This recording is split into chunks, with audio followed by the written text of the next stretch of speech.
নমস্কাৰ, মহানুভৱতাৰ এক নতুন খণ্ডলৈ আপোনালোক সকলোকে আমন্ত্ৰণ জনাইছোঁ। আজি আমি এটা গুৰুত্বপূৰ্ণ বিষয়ৰ ওপৰত আলোচনা কৰিম বুলি ভাবিছোঁ, আৰু সেই বিষয়টো হৈছে হাঁপানি বা এজমা ৰোগ। চিকিৎসা জগতত হাঁপানি বা এজমা ৰোগ সচৰাচৰ হোৱা শ্বাসতন্ত্ৰৰ ৰোগৰ ভিতৰত এক জটিল আৰু সমস্যাবহুল বুলি ধাৰণা কৰা হয়।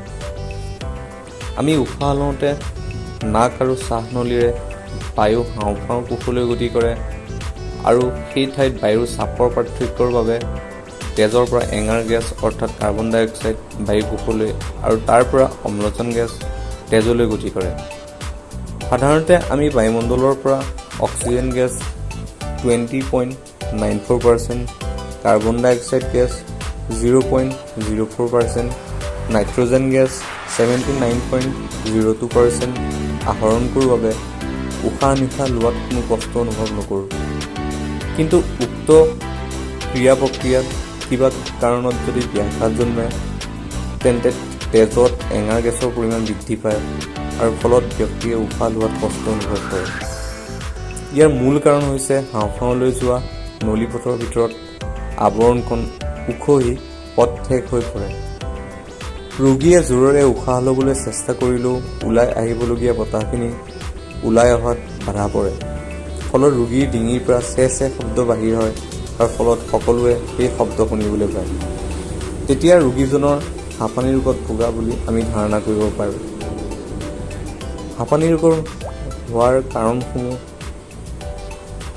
হোৱাৰ প্ৰধান কাৰণসমূহ হৈছে ব্যক্তিজনৰ বিশেষ কোনো উত্তেজনা, ভয় আৰু কিছুমান এলাৰ্জিজনিত প্ৰক্ৰিয়া। এই ৰোগ শিশুকালতে বেছিকৈ হয় যদিও কেতিয়াবা বয়সস্থ লোকৰো হোৱা দেখা যায়। ঘৰৰ ধূলি মেকটি, ফুলৰ ৰেণু, কয়লাৰ গুৰি আৰু ধোঁৱা, গৰু, ঘোঁৰা, মেকুৰী আদি জন্তুৰ নোম, কুঁৱলী, ধঁপাত, কপাহ, উলৰ আহৰ গোন্ধ আৰু বিভিন্ন গেছ শৰীৰত সোমাই সেই ৰোগৰ সূচনা কৰে। কিছুমান খাদ্য যেনে কণী, গাখীৰ, মিছা মাছ, বিলাহী, বেঙেনা আদি বস্তু খালেও এনে ৰোগ হ'ব পাৰে। শ্বাসতন্ত্ৰত সঘনাই বীজাণুৱে আক্ৰমণ কৰিলেও পাছলৈ হাঁপানি ৰোগত ভুগিব পাৰে।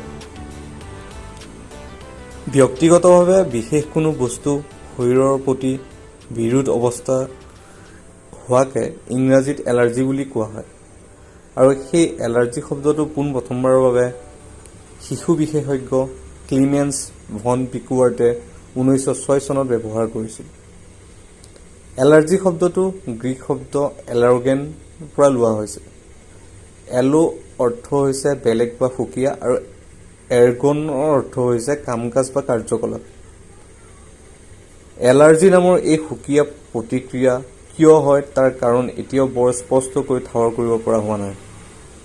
হিপ'ক্ৰেটিছ, ৰোমান দাৰ্শনিক লুক্ৰেচিয়াছ, চিকিৎসক গেলেনেও তেওঁলোকেও লিখনিসমূহত সেই অস্বাভাৱিক প্ৰতিক্ৰিয়াৰ বিষয়ে উল্লেখ কৰিছিল যদিও এই ৰোগ কিয় হয় তাক ব্যাখ্যা কৰিব পৰা নাছিল।